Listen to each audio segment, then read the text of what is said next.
저는 오늘 고린도전서 10장 31절로 33절의 말씀을 중심으로 무엇을 하든지라는 제목으로 은혜를 나누고자 합니다. 한번 따라 하시면 좋겠습니다. 무엇을 하든지. 여러분, 일거수일투족이라고 하는 말이 있습니다. 한 번 손을 들고 한 번 발을 움직이라는 거예요. 한 번 손을 들고 발 한 번 움직이고, 한 번 손 들고 그다음에 발 한 번 움직이고, 그러니까 모든 그 크고 작은 모든 동작의 하나하나를 조심조심 하라는 거예요. 조심조심. 왜 그렇게 해야 되는가? 내가 행하는 그것을 다른 사람이 주시하고 있다라는 거예요. 보고 있다라는 거죠. 하나님의 사람으로서 우리 살아가는 우리 모두를 보고 있다라고 하는 겁니다. 자녀들이 여러분 부모의 입으로 가르치는 그 가르침을 여러분 배우고 듣나요? 아니면 그 부모의 뒷모습, 행동을 배우나요? 가르침을 배우는 게 아닙니다. 부모의 여러분 그 행동을 그거는 여과 없이 받아들이는 거예요. 여과 없이. 그 여러분 각인이라는 말이 있죠. 각인. 그거는 이제 병아리가 예를 들어서 이제 부화가 되어진 다음에 사물을 분별하게 될 때 제일 먼저 쳐다보는 대상, 제일 먼저 자기 눈에 띄는 그 대상을 쫓아다니는 거예요. 그게 자기 애미인 줄 알고 그걸 쫓아다니는 거예요. 그렇기 때문에 여러분 사람은 각인이라는 것이 있어요. 누구에게나. 그러니까는 그 배운 거, 그 모든 것을 처음에 배울 때 그래서 잘 배우는 거예요. 그러니까 귀로 듣는 것이 배우는 것이 아니라 눈으로 배우는 겁니다. 눈으로. 그렇기 때문에 우리들의 삶 속에도 여러분 마찬가지입니다. 그러니까 일거수일투족을 조심조심하게 모든 행동을 하나하나를 그렇게 가야 됩니다. 왜냐하면 성도된 자들은 거룩할 성자에다 무리 도자를 써서 성도라고 하지 않습니까? 그러니까 거룩한 무리입니다. 그러니까 물과 성녀로 거듭난 자들이라는 이야기이고, 그뿐만이 아니라 구별된 자, 세상 사람들과는 구별된 모습, 그 모습을 가지고 있는 사람이다라고 하는 겁니다. 그렇기 때문에 여러분 우리가 이 성도이기 때문에 성도다운 삶의 모습을 가지기를 원하고 있습니다. 고린도 교회에는 은혜도 많고 장점도 많고 좋은 점도 참 많습니다만은 좋지 못한 그런 것들이 많이 있었습니다. 특별히 이제 그 당시에는 그 시장에서 고기를 파는데 그 고기들이 대부분 우상에게 제물로 드렸던 것을 내다가 파는 거예요. 그렇게 되어지다 보니까는 그 교인들 가운데도 나는 우상 제물 드렸던 거라도 아무 상관없어. 나는 믿음이 있고 성령으로 충만하기 때문에 이건 아무것도 아니야 라고 하면서 그거를 먹는 사람도 있어요. 그러면서 굉장히 그 자만심 이런 것이 가득 차 있어요. 근데 어느 사람들은 그렇지 못해요. 여기 우상에게 제물을 드렸다면 그러면 귀신이 붙었을 텐데 이거 먹으면 잘못되는 거 아니야? 라고 하는 그런 마음 속에 편안치 못한 그런 마음을 여러분 갖게 되어지는 거예요. 그러다 보니까 그들은 신앙적인 열등감, 한쪽에는 자만심, 한쪽에는 열등감, 그러다 보니까 이게 자꾸 연합이 안 되는 거예요. 이 가장 그 고린도 교회의 문제 가운데 하나가 바로 무엇인가 하면 분쟁이거든요. 분쟁. 그러니까 바울파, 그 아볼로파, 그 다음에 게바파, 그리스도파, 이런 식으로 해서 이게 분열되어져. 그러니까 서로를 공격하고 비난하고 비평하는 바로 그와 같은 일들이 생겨나는 것입니다. 여러분, 일이라는 것이 그래요. 내가 좋다고 다 좋은 건 아닙니다. 내가 좋다고 다 좋은가요? 그렇지 않아요. 그럼 내가 싫으면 다 싫은가요? 그렇지도 않은 겁니다. 내가 좋지만 다른 사람은 싫어하는 사람도 있고요. 내가 싫어도 다른 사람이 좋아하는 것도 있어요. 여러분, 좋은 일은 다 좋은가요? 그렇지 않습니다. 내가 생각할 땐 좋은 일인데 다른 사람이 볼 때는 그게 나쁜 일일 수도 있는 거예요. 모든 기준은 내가 있는 것이 아니에요. 다양하다라는 거죠. 이 다양하기 때문에 중요한 것은 내 것만 가지고 주장해서는 연합과 일치를 이룰 수가 없는 거죠. 그렇기 때문에 상대를 존중할 줄 아는 그런 마음이 우리들에게 필요하다라는 겁니다. 그렇기 때문에 말씀드렸던 대로 모든 것이 좋다고 해도 다 좋은 거 아니고 나쁘다고 다 나쁜 것도 아니고 옳다고 해서 다 옳은 것도 아니기 때문에 사람마다 다 해석이 다르고 관점이 다르기 때문에 그러거든요. 그렇기 때문에 사도 바울은 오늘 말씀을 통해서 하나님의 사람은 어떤 자세를 가지고 살아가야 될 것인가를 제시하고 있는 거예요. 우리가 신앙생활을 하고 예수를 믿고 하나님을 섬기고 있습니다. 우리 만나는 수많은 사람들은 여러분 예수 믿지 아니하는 전도 대상자들 가운데 살고 있습니다. 세상 가운데 살고 있기 때문이에요. 그래서 하나님의 사람으로서 어떤 모습을 가지고 살아가야 될 것인가를 사도 바울은 오늘 말씀을 통해서 말해주고 있습니다. 왜 그러느냐? 우리들의 삶의 모습이다. 초신자들이 보고 있다라는 거예요. 우리들의 삶의 모습을 초신자들이 보고 있다라는 거예요. 뿐만이 아니라 여러분 불신자들이 보고 있다라는 거예요. 우리들을 주시하고 보고 있어요. 그렇기 때문에 저와 여러분들이 인간 성도된 자들이 올바른 그런 철학을 가지고 그 원칙을 가지고 그러고 살아가야 된다라고 말씀하고 있는 것입니다. 그러면 오늘 말씀을 통해서 첫째로 무엇을 하든지 하나님의 영광을 위하여 하라는 겁니다. 무엇을 하든지 31절 말씀 보면 그런즉 너희가 먹든지 마시든지 무엇을 하든지 다 하나님의 영광을 위하여 하라. 여러분 무슨 일을 하든지 간에 먹는 일, 마시는 일, 무슨 일을 하든지 그러니까 우리 살아가는 인생을 전체를 얘기하는 거죠. 먹고 마시고 무엇을 하는 모든 일 속에는 우리 일평생 모든 삶의 모습을 가지고 있는 것. 그럴 때에 원칙이 있다. 하나님의 영광을 위하여 하라는 겁니다. 하나님의 영광. 여러분 이 하나님의 영광이라고 하는 것은 구약 시대를 보게 되어지면 하나님께서 현현 나타나시는 환상 가운데 이상 가운데 그리고 하나님의 영광 가운데 나타나는 그 모습 그 자체가 영광입니다. 하나님이 임재하시는 그곳이 그 자체가 여러분 영광이었습니다. 신약 시대에 와서는 그 하나님의 영광이 바로 무엇인가 하면은 그 하나님께서 여러분 임재하셔서 나타나시고 역사하시고 기적을 베푸시는 거예요.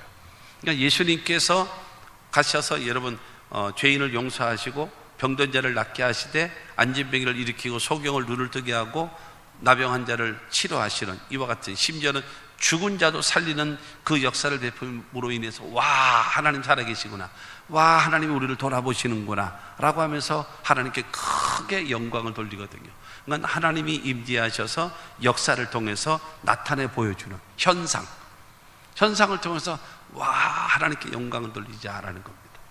그리고 또 하나 더 이야기하면은 하나님의 영광이라고 얘기하는 것은 저와 여러분들의 삶을 통해서 나를 통해서 하나님이 높아지고 나를 통해서 하나님이 여러분 영광을 받으시고 나를 통해서 하나님이 그야말로 우리가 박수를 치고 하나님께 감사합니다라고 할 수 있는 그와 같은 여러분 그 역사, 그게 그와 같은, 그러니까 나를 통해서 엘리야가 갈멜살 제단에서 기도할 때에 그렇게 기도했어요.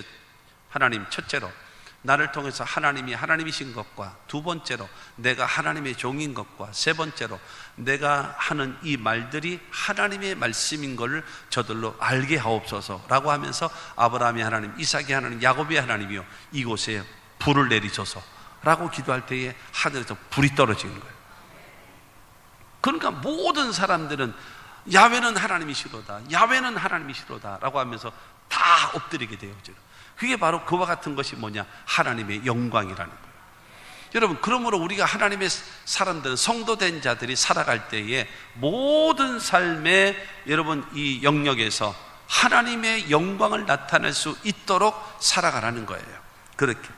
그러니까 하나님의 영광을 위해서라면 아무리 내가 좋아하는 것일지라도 멈출 줄 알고, 하나님의 영광을 위해서라면 내가 아무리 싫어도 해야 할 일이라면 실천할 줄 아는 결단, 그것을 가지며 살아가야 된다는 것입니다. 여러분, 무엇이든지 할 수 있고 무엇이든지 멈출 수가 있고 하나님의 영광을 위해서라면 이것이 성도된 자의 삶의 목표이어야 된다라는 겁니다. 할렐루야. 적어도 여러분 예수를 믿은 지 이제 20년, 30년이 되어졌다면 우리가 하나님 앞에 기도할 때 하나님 이것도 주시고 저것도 주시고 몽땅 주시옵시고 심지어는 목고 한 것까지 주시옵소서, 목구멍까지 여러분 욕심이 가득 차가지고 언제까지 그렇게 기도해야 되겠습니까? 물론 우리가 필요해서 주님 앞에 구하고 소원하고 요구하는 것도 많이 있지요. 그거를 구하면 주신다고 하셨기 때문에 구해야 되겠지요. 그러나 적어도 몇십 년 신앙생활을 하고 직분을 가지고 하나님을 섬긴다면 주님 앞에 나와서 한번 그런 기도를 한번 해보시지요. 어떻게 해요? 하나님, 나에게 원하시는 것이 무엇입니까? 내가 무엇을 주님께 해드리면 주님이 기뻐하시겠습니까? 어떻게 하면 주님이 좋으시겠습니까? 하나님, 나에게 원하시는 것이 무엇입니까? 라고 한번 물어보세요. 폼나지 않겠습니까? 멋있잖아요. 여러분이 여러분을 자신을 생각할 때도 야, 내가 정말 많이 변화됐구나. 이것도 주시고 저것도 주시고 몽땅 주시고 못 구한 것까지 달라고 했던 그러한 기도만 하던 내가 하나님이 원하시는 일이라면 나는 뭐든지 하겠습니다. 말씀하십시오. 내게 요구하십시오. 내게 깨닫게 하십시오. 그건 내가 실천하겠습니다라고 기도한다면 하나님께서 여러분, 저와 여러분들에게 응답하시고 하나님께서 기뻐하시면서 우리의 갈 길을 인도하지 않겠습니까? 하나님의 영광을 위해서라면. 할렐루야. 여러분, 그 하나님의 영광을 위해서 주님 내가 여기 있사오니 나를 보내소서. 하나님의 영광, 하나님이 하시고자 하시는 일에 하나님 내가 쓰임받고 싶습니다 라고 하면서 기도하면 여러분 그렇지 않겠습니까? 사람은요, 생각이라든가 말과 행동은 자유롭게 선택할 수 있어요. 더군다나 자유민주주의 속에 살고 있는 우리들은 생각도 말도 행동도 자유롭게 할 수가 있단 말입니다. 그러나 내 자유로운 것이 하나님의 영광이 되지 못한다면 나를 제재할 줄 알아야 되고 멈출 줄 알아야 되지 않겠나. 종교개혁자 마틴 루터는 그런 말을 했다고 합니다. 사람에게 궁극적인 목적은 구원이 아니다. 사람에게 궁극적인 목적은 하나님께 영광을 돌리는 것이다 라고 했습니다. 우리 모두 여러분 하나님의 영광을 위하여 살아드리는 우리 모두가 되지 않겠나라는 겁니다.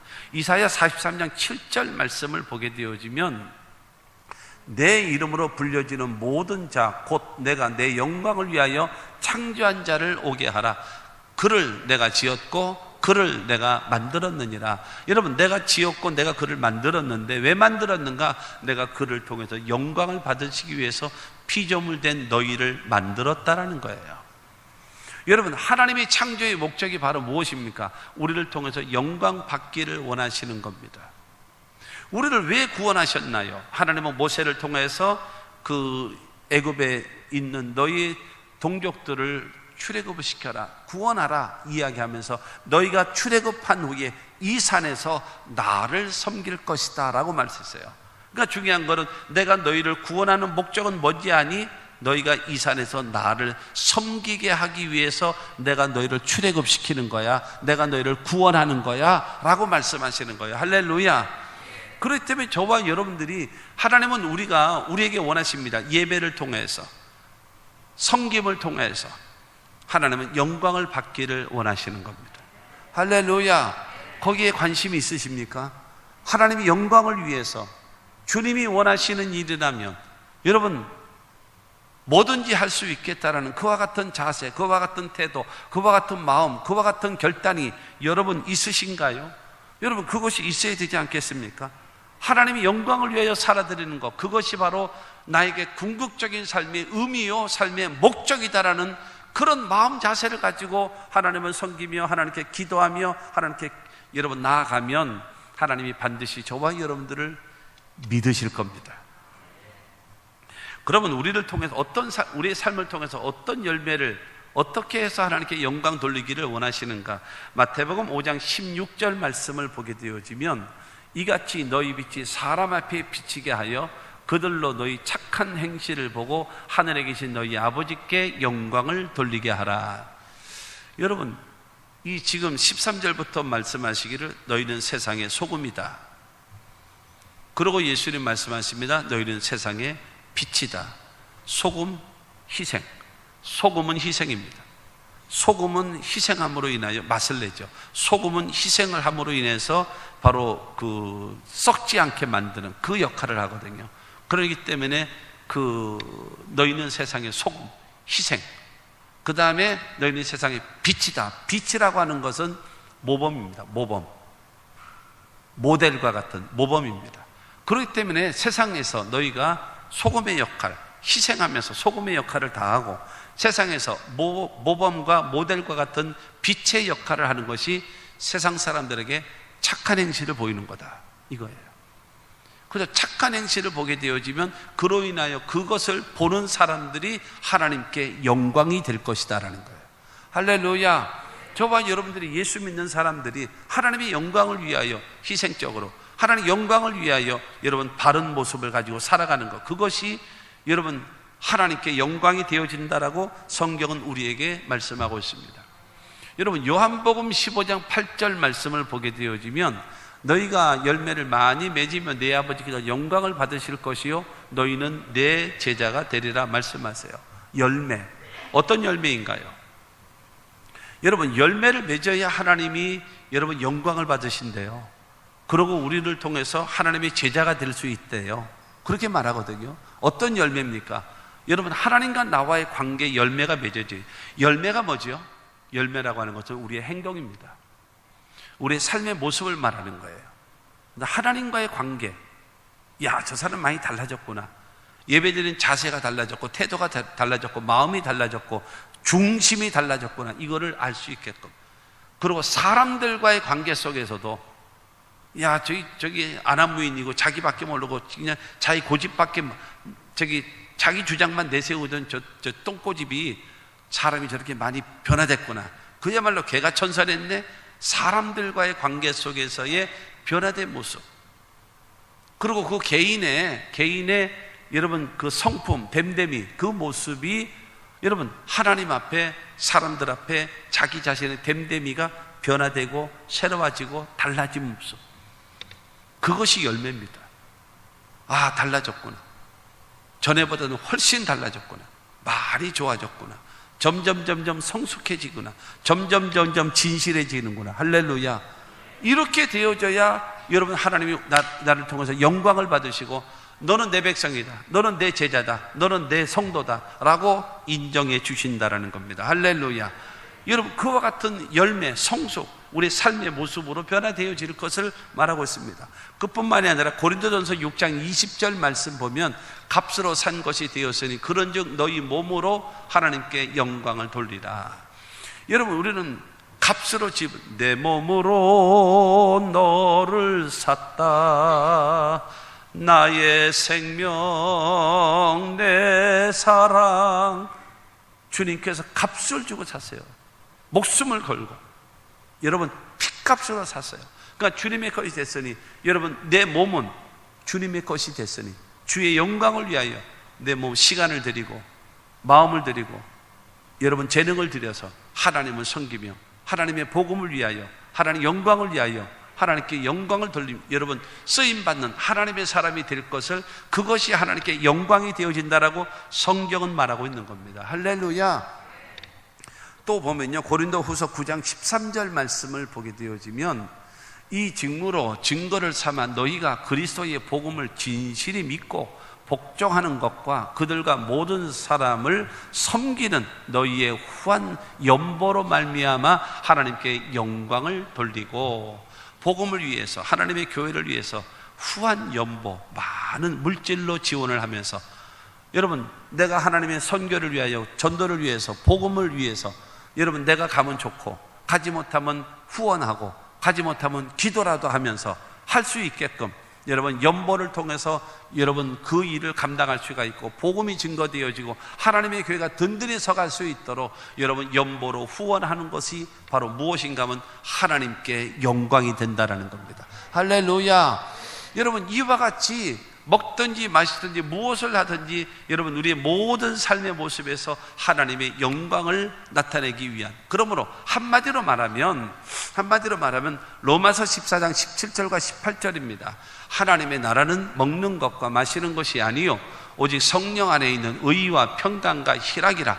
이로써 그리스도를 섬기는 자는 하나님을 기쁘시게 하며 사람에게도 칭찬을 받느니라. 할렐루야. 여러분, 내 안에 하나님의 나라가 이루어졌다면 성령 안에서 하나님의 말씀대로 정말로 성도답게 살기 위하여 몸부림을 치며 애쓰는 모습을 보여야 될 것이고, 평강, 사람들과의 관계 속에서 화평을 이루고 평화를 이루고 여러분 그야말로 연합을 이룰 줄 아는 사람, 그 다음에 자기 자신은요 여러분 희락이 있고, 희락이 뭡니까? 기쁨 아닙니까?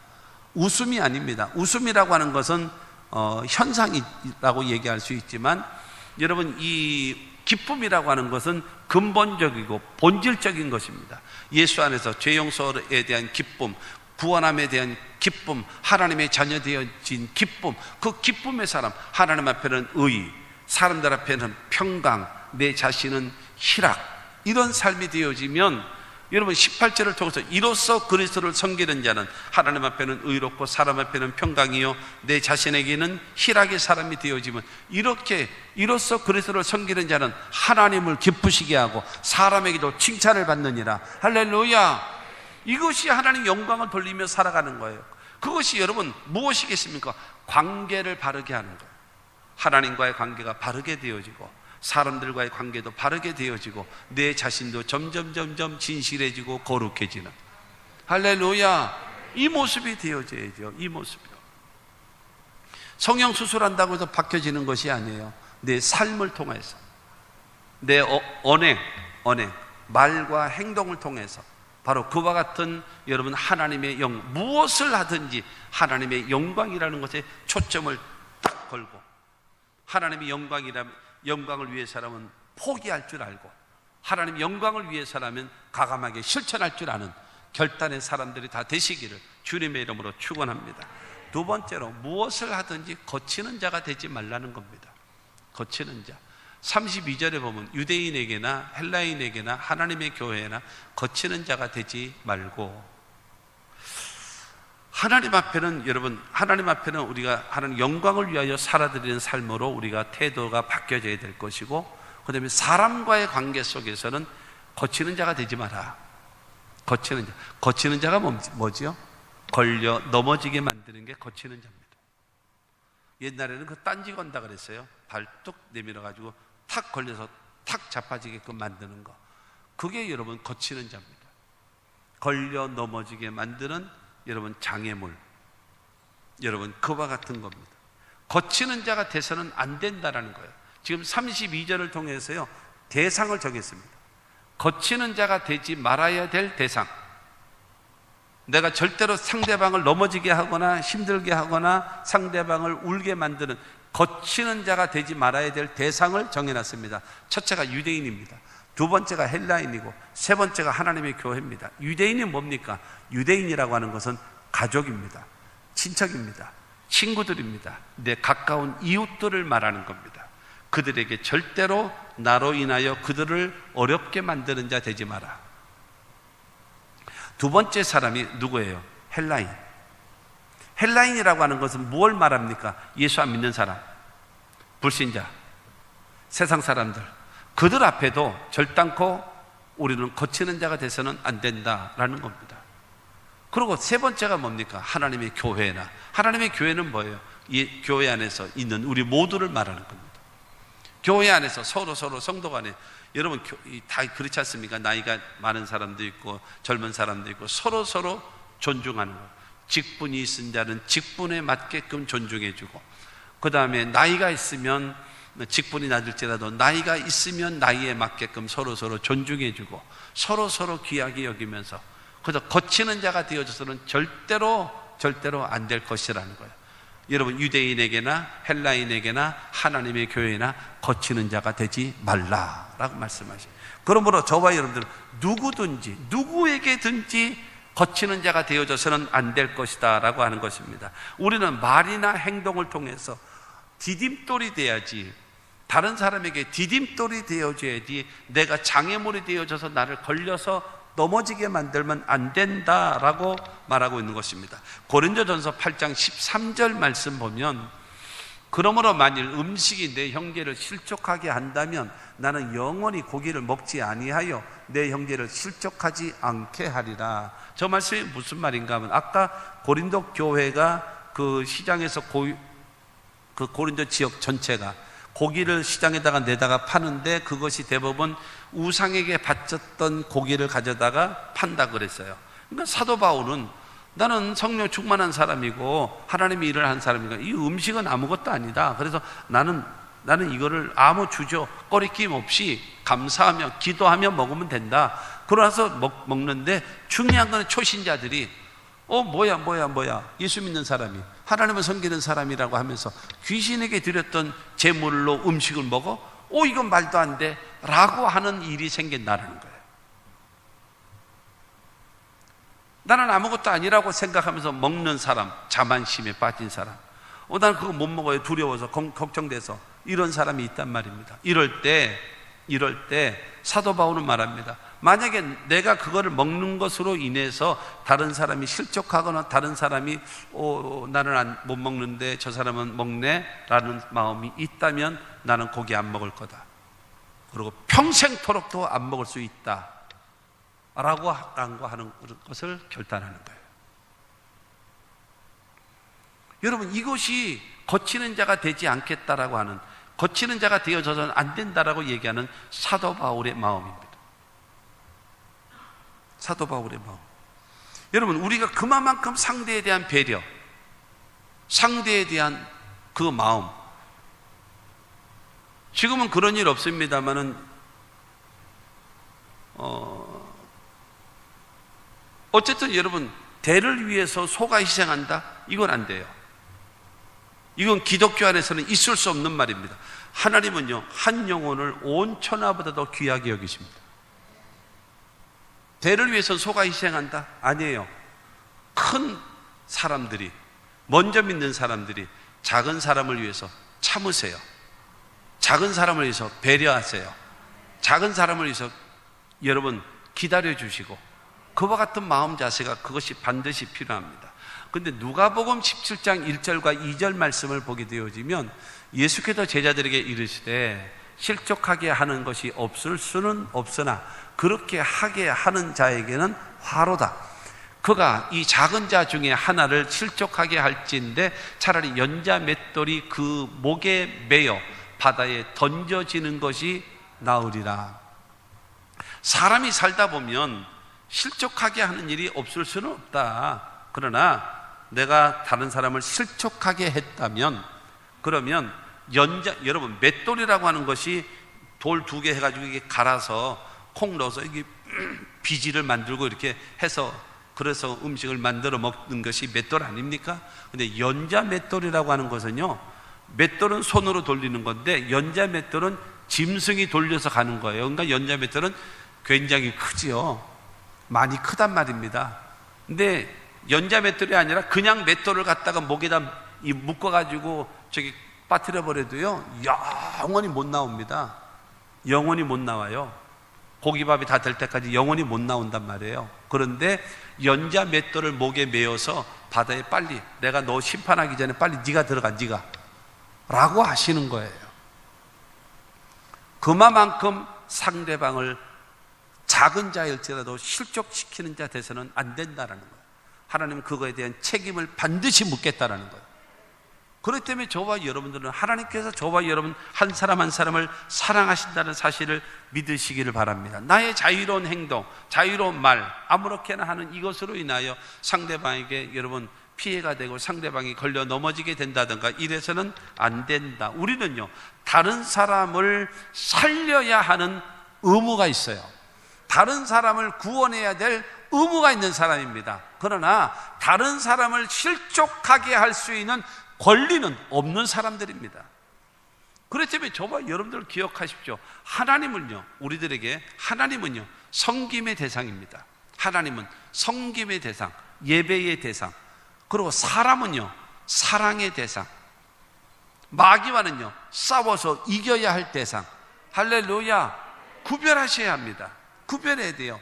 하나님은 섬기고 예배하고 사람은 사랑하게 되고, 그 다음에 여러분 이 마귀와의 관계는 싸워서 이겨야 될 대상을 분명히 정해놓고 살아가야 될 것입니다. 우리는 무엇보다도 어떤 사람이요, 걸림돌이 아니라 디딤돌 역할. 열왕기상 11장 34절 말씀 보면, 그러나 내가 택한 내 종 다윗이 내 명령과 내 법도를 지켰으므로 내가 그를 위하여 솔로몬의 생전에는 온 나라를 그의 손에서 빼앗지 아니하고 주관하게 하려니와. 저게 무슨 말인가? 솔로몬이 워낙 지혜가 있어가지고 주변에 있는 모든 나라들이 전쟁을 하면은 자기네들이 다 죽게 생겼으니까 조공을 갖다 바칩니다.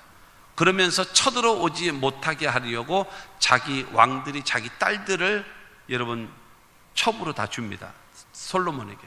그렇게 되어지다 보니까는 이 솔로몬에게 뭐 부인하고 그 다음에 첩하고 합쳐가지고 1000명이나 된대요. 이름표를 달아도 그거 다 모를 것 같아. 1000명이나 되니 이름은 알겠어요, 얼굴은 다 알겠어요. 1000명이나 된대요. 근데 중요한 거는 그 여인들이 오면서 뭘 가지고 오는가 하면 자기 나라에서 섬기던 우상을 가지고 오는 거예요. 그래서 우상을 가지고 오다 보니까 그 우상을 여러분 어디까지 들어오는가 하면 하나님의 성전 안으로까지 들어오는 거예요. 그러니까 여러분 하나님이 못 견디시는 거예요. 하나님 못 견디시는 거예요. 그래서 그 솔로몬을 그냥 심판하려고 하는 거예요. 심판하려고 했는데 하나님은 선지자를 통해서 말씀하시는 겁니다. 두 가지. 첫째, 네가 나를 위하여 성전을 지은 것, 첫째. 그리고 두 번째는 네 아버지 다윗이 내 명령과 내 법도를 지켰기 때문에 너 죽이지 않는다. 너 때에 이 나라를 갈라놓지 않는다. 네 아버지 때문에. 네 아버지 다윗이 나를 얼마나 잘 섬겼는지, 네 아버지 때문에 너 안 죽인다. 네 아버지 때문에 네 나라 갈라지지 않게 한다. 그러나 너의 아들 때에는 나라가 나누어지리라. 그래서 에브라임 지파를 중심으로 10지파가 나가버리고, 그 다음에 유다 지파와 더불어 베냐민 지파가 연합되어서 2지파로 해가지고 큰 북이스라엘, 그 다음에 남유다, 이렇게 해서 갈라지게 되잖아요. 여러분, 다윗으로 인하여 솔로몬이 죽어야 되는데 죽지 않고, 다윗으로 인하여 나라가 나누어져야 되는데 솔로몬 때에는 그 여러분 왕권이 이어갈 수 있도록 혜택을 입은 거란 말입니다. 그렇다면 솔로몬도 바뀌어서, 솔로몬도 다윗과 같이 하나님을 섬겨서 자기 아들 르호보암이 나라가 나누어지는 일이 없도록 만들어야 되는데, 자기는 아버지 때문에 자기가 죽는 것과 나라가 나누어지는 것은 면했으면서 자기는 죄를 지음으로 인하여 자식 때의 나라가 나누어지는 일을 하는 거란 말입니다. 다윗은 솔로몬을 위하여 디딤돌 역할을 했지만 솔로몬은 그의 아들을 위해서 걸림돌이 되어버리고 말았다라는 겁니다. 성경은 말하고 있습니다. 유대인에게나 헬라인에게나 하나님의 교회나 거치는 자가 되지 말라. 저와 여러분들이 살아가는 삶 속에 그렇지 않겠습니까? 예를 들어서 여러분, 그 이스라엘 백성들이 가나안 땅을 향하여 가는데 가데스 바네에서 12명의 정탐꾼들이 가나안을 보고 오잖아요. 10명은 말합니다. 가니까 산은 높고 성은 견고하고 그들은 강하고 그들은 많고 그들은 장대한 자들이라 우리가 그들과 싸우면 우리는 죽을 것입니다. 처자식은 포로로 잡힐 것입니다. 우리는 못 들어갑니다. 안 됩니다. 할 수 없습니다. 끝장입니다. 차라리 애굽으로 돌아갑시다. 이렇게 났잖아요.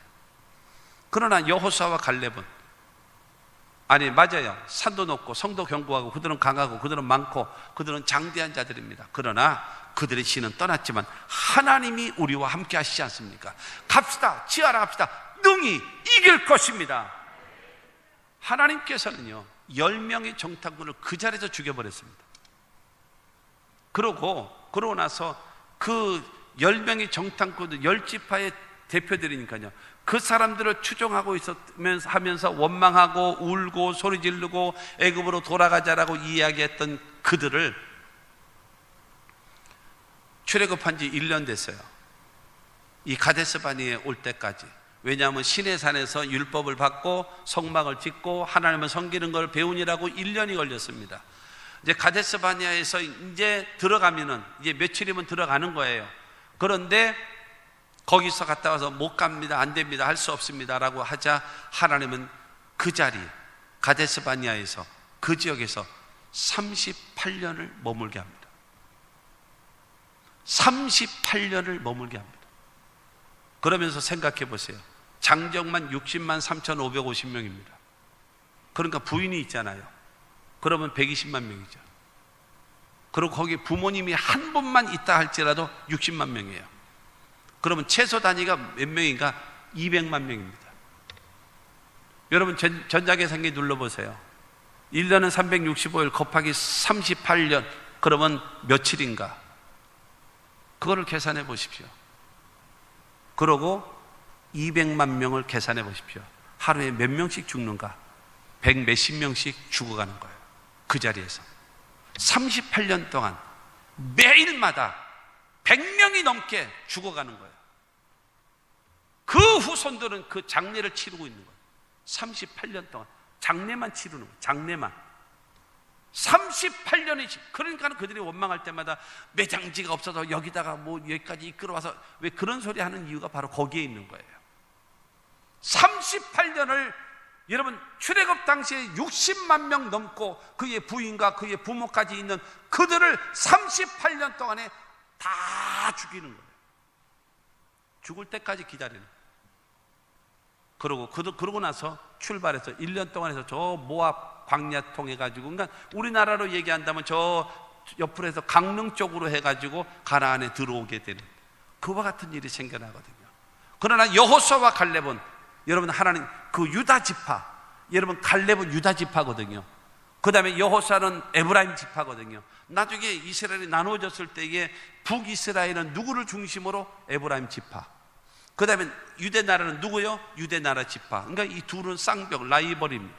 그래서 여러분 강력하게 큰 지파로 되어졌거든요. 그러니까 여호수아와 갈렙의 믿음을 갖고 그들의 자녀도 살고 그들의 가족도 살고 그들은 좋은 땅, 그리고 여호수아와 갈렙은 모세를 이어서 지도자가 되고 갈렙은 가장 좋은 헤브론 땅을 얻게 되어지고, 할렐루야.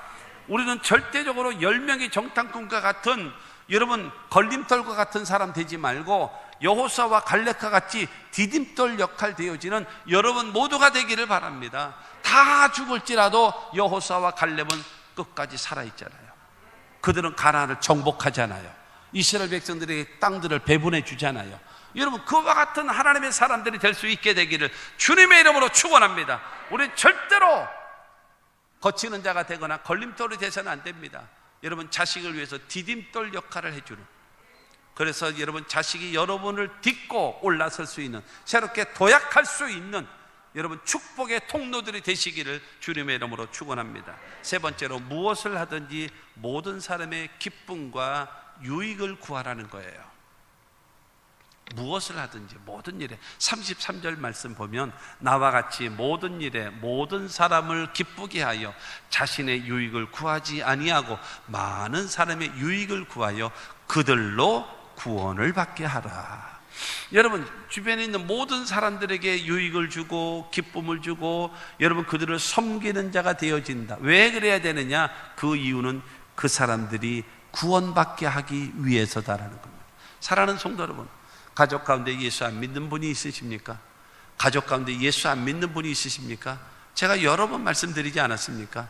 가족 가운데 예수를 안 믿으시는 분이 있으시다면 여러분 잘 들으십시오. 가족 가운데 예수를 믿지 아니하는 가족 앞에서 여러분들은요 신앙의 모델이 되어야 합니다.